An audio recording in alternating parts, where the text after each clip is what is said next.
सबसे पहले तो मेरा आप सबको नमस्कार। मैं कश्मीरी हूँ और मेरे परिवार 100 साल पहले कश्मीर से माइग्रेट कर चुका था। हम लोग मध्य प्रदेश में कम से कम 50-100 साल से हैं।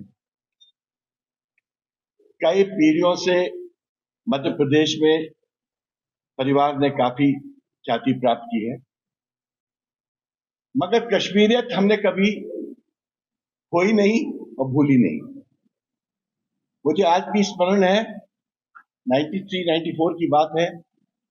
तब मेरे ससुर साहब कर्नल अजय मुश्तान, वो भी कश्मीरी पंडित थे, और उनके पिताजी के बीच में वो 40 साल वो लोग करीब करीब मध्य प्रदेश के मंत्रिमंडल में सीनियर मंत्री थे।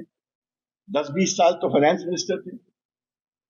94 की बात है, जब आपके तमाम बच्चों को बाहर आके पढ़ने की जरूरत पड़ी क्योंकि कश्मीर के कंडीशन अच्छे नहीं थे, तो महाराष्ट्र के बाद अगर दूसरा स्टेट था जिसने कश्मीर के स्टूडेंट्स को अकोमोडेट किया था, रिजर्वेशन सीट्स के किए थे, वो मध्य प्रदेश था। उस वक्त भी मैं एक बड़ा वकील था, बाद में महाधिवक्ता था, और इन बच्चों का जब भी कोई प्रॉब्लम आती थी, बहुत सारे बच्चे हैं, बड़े बड़े डॉक्टर्स हैं, बड़े बड़े इंजीनियर्स हैं, कश्मीर में है, कश्मीर के बाहर है, विदेश में है, हम इनकी मदद भी किया करते थे। अक्सर हमारे पास आते थे, हाईकोर्ट से मैंने कई दफे इन लोग को डायरेक्शन दिलवाए। इसी तरह आप मुझे आज भी ख्याल है, उड़ी में जब भूकंप आया, आई थिंक 2005 की बात है, मैं रोटरी क्लब की तरफ से खूब सारा मटेरियल लेके आया, उड़ी तक गया। मेरे साथ रोटरी क्लब के कम से कम 20 सदस्य गए थे, बड़े बड़े प्रोफेसर थे श्रीनगर के, और हमने आर्मी को हैंड ओवर किया कि उन्होंने कहा, तनखा साहब आप पहाड़ के ऊपर तो नहीं चढ़ पाओगे, ये तो हमको पहाड़ के ऊपर बांटना पड़ेगा। मगर उन्होंने एक गुजारिश की हमसे कि नवंबर का महीना है, बहुत ठंड है, अगर शेल्टर्स नहीं बने जल्दी से तो ज्यादा लोगों की फ्रॉस्ट बाइट से डेथ होगी, ना कि अर्थक्वेक से। अगले दिन पहुंच के मैंने ये बात सोनिया जी को जाके बताई, और उसके बाद मैं तो अपने काम में बिजी हो गया। नेक्स्ट सुप्रीम कोर्ट था, मैं अपनी तैयारी कर रहा था। शाम को मैंने टीवी में देखा, मनमोहन सिंह जी, डॉक्टर मनमोहन सिंह जी अपने प्रधानमंत्री अनाउंस कर रहे हैं कि 48 घंटे में वहां शेल्टर्स बन जाएंगे। कोविड आया, मैं तो बहुत कम बातें बता रहा हूं, यह तो बहुत ज्यादा है। कोविड आया, मैं कोविड में पूरे देश के माइग्रेंट्स की मदद कर रहा था, बट स्पेशली कश्मीर के और मध्य प्रदेश और छत्तीसगढ़। 600 आपके बच्चे भोपाल, इंदौर, उज्जैन, जबलपुर और ग्वालियर में बच्चे फंसे थे। लड़कियां मुझे फोन करती थी, मेल भेजती थी, रोती थी, क्योंकि घबरा गए थे। पूरा देश बंद था, उनकी कैंटीन्स बंद थी, उनके हॉस्टल्स बंद हो गए थे, बहुत प्रॉब्लम में थी। तो मैंने मध्य प्रदेश के एडमिनिस्ट्रेशन से बात किया, मैंने कहा चलिए अपन को व्यवस्था कर दी इनको वापस भिजवाने की। कश्मीर में गवर्नमेंट नहीं थी, और प्रॉब्लम कश्मीर की ये पिछले 8-10 साल की यही रही है, गवर्नर रूल रहा, प्रेसिडेंट रूल रहा, बट वो उसमें पॉपुलर गवर्नेंस नहीं होती है, अकाउंटेबिलिटी नहीं होती है। तो मुझे आज भी ख्याल है कि जब मैंने मध्य प्रदेश गवर्नमेंट से बोला कि इनको वापस भिजाना है, उन्होंने कहा, तनखा साहब हम पूरा फैसिलिटेट करेंगे, क्या हम उनको रिक्वेस्ट कर सकते हैं अपने बच्चों के लिए बस करा दें जैसा होता था। फैक्ट ये है कि कश्मीर में कोई गवर्नमेंट नहीं थी, उनका बस नहीं करा सकते थे। तो मैंने शिवराज जी से बात करके उन 600 बच्चों के लिए बसेस कराई। उसके बाद मैंने उनको एनओसी चाहिए था, तो आपके यहाँ उस वक्त चीफ सेक्रेटरी थे सुब्रमण्यम साहब, फॉर्चुनेटली वो मध्य प्रदेश के थे और मेरे को जानते थे। मैंने सुब्रमण्यम साहब को फोन करके बोला, इन बच्चों के लिए एनओसी तो दे दो भाई। तब वो एनओसी मिला, उन 600 बच्चों को मैंने वापस भिजवाया। इसी तरह उस वक्त पासेस की जरूरत पड़ती थी। संजय सिंह के साथ में दिल्ली में मैंने हजारों पासेस कश्मीरियों के लिए उपलब्ध कराए। संजय सिंह जी पॉइंट्समैन थे उसमें। गहलोत साहब से मैंने बात की, 3500 कश्मीरी फंसे हुए थे राजस्थान में। गहलोत साहब ने मेरे कहने से 48 घंटे में व्यवस्थाएं बना के सबको वापस भिजवाया। महाराष्ट्र में फंसे हुए थे। मैंने नाना पटोले जी से बात की उस वक्त, और ठाकरे जी के ऑफिस में बात की, वहां से भी मैंने भिजवाया। बताने को मैं ये कहना चाहता हूं कि कश्मीर का दर्द मेरा प्राथमिकता होती थी, इसलिए क्योंकि मैं 100 साल पहले, चाहे हम यहाँ से चले गए होंगे, मैं कश्मीरियत हमें कभी नहीं गई।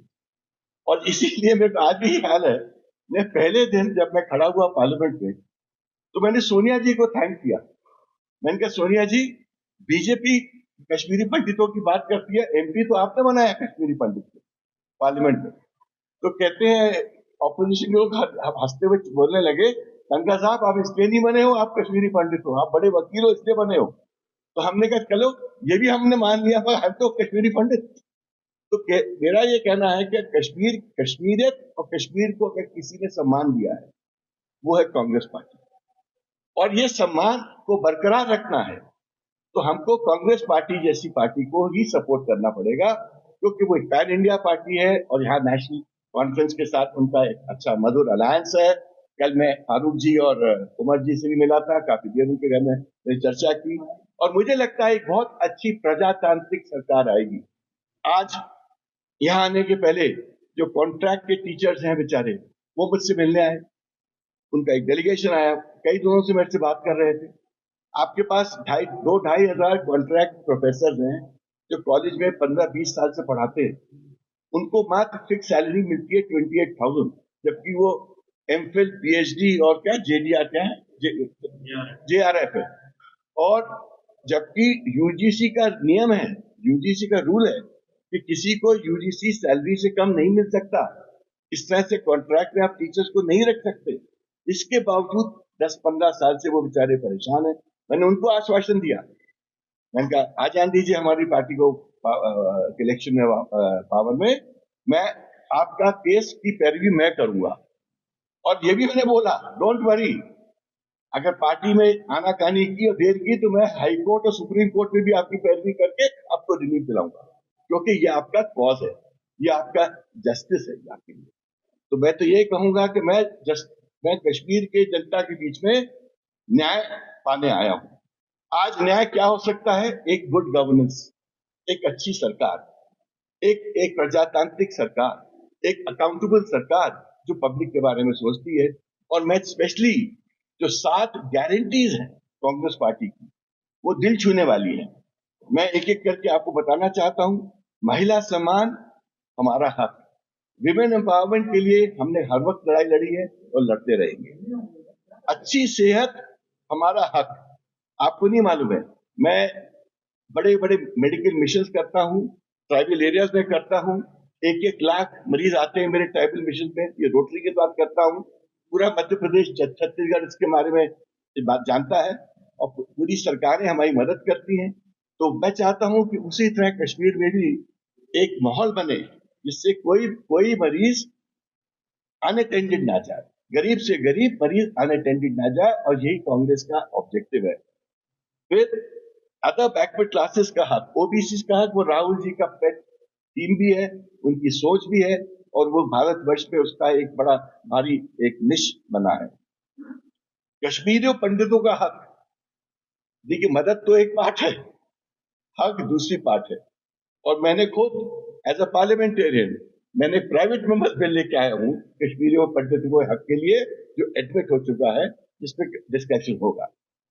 फिर हमको आज भी याद है डॉक्टर मनमोहन सिंह ने उस वक्त जो पैकेज बनाया था कश्मीरी पंडितों के लिए, उस पैकेज के बाद कोई बड़ा पैकेज उसके बाद कभी नहीं बना, ये मुझे व्यक्तिगत पता है। उस वक्त जो लोग आके रीसेटल हो पाए थे वही लगभग वही लोग हैं, नए कोई नहीं आ पाए। मैं चाहता हूं इंटीग्रेशन हो, यूनिटी हो, एक सौहार्द का वातावरण बने, और ये कांग्रेस एनसीपी पार्टी कर पाएगी। 1 लाख जॉब जो पोस्ट वेकेंट है वो कांग्रेस पार्टी भरने के लिए कटिबद्ध है। 1 लाख लोगों को सोचिए सरकारी जॉब मिलेगी, उनकी जिंदगी में कितना फर्क आ जाएगा। नेक्स्ट गारंटी है 4,400 स्कूल्स टू बी रीओपन। अगर शिक्षा का अभाव होता है तो जनता, आप कैसे एक्सपेक्ट करते हो कि बच्चे ग्रो करेंगे? आप कैसे एक्सपेक्ट करते हो कि बच्चे अच्छे नागरिक बनेंगे, अच्छे सिटीजन बनेंगे? संविधान की जो मंशा भी है कि 14 साल तक के बच्चों को तो फ्री शिक्षा होनी चाहिए, तो मेरे को खुशी है कि ये भी हमारी पार्टी ने इसको भी गारंटी बनाई है। और लेजिस्लेटिव काउंसिल बनाने का भी कांग्रेस ने बात की है, राहुल जी ने बात की है। मैं तो चाहता हूं कि इन 7 गारंटीज को लेके जो राहुल जी और नेशनल कॉन्फ्रेंस और तमाम अलायंस पार्टी आपके सामने खड़ी हुई हैं, इनको एक मौका दीजिए। ये जो 8-10 साल का अंधेरा है उससे निकालिए। स्टेटहुड आपका हक है, स्टेटहुड आपको मिलेगा। सुप्रीम कोर्ट ने भी सरकार को बोला था जल्द से जल्द इनको स्टेटहुड दीजिए। ये इस पहली बार हुआ है विश्व में कि एक स्टेट यूनियन टेरिटरी बनी है। यूनियन टेरिटरी स्टेट बनती थी, स्टेट यूनियन टेरिटरी बने ये पहली बार हमने देखा था। तो कश्मीर के साथ अन्याय हुआ है, अनीति हुई है। हम चाहते हैं इस अन्याय अनीति को खत्म करें एक अकाउंटेबल सरकार के माध्यम से। आप कुछ पूछना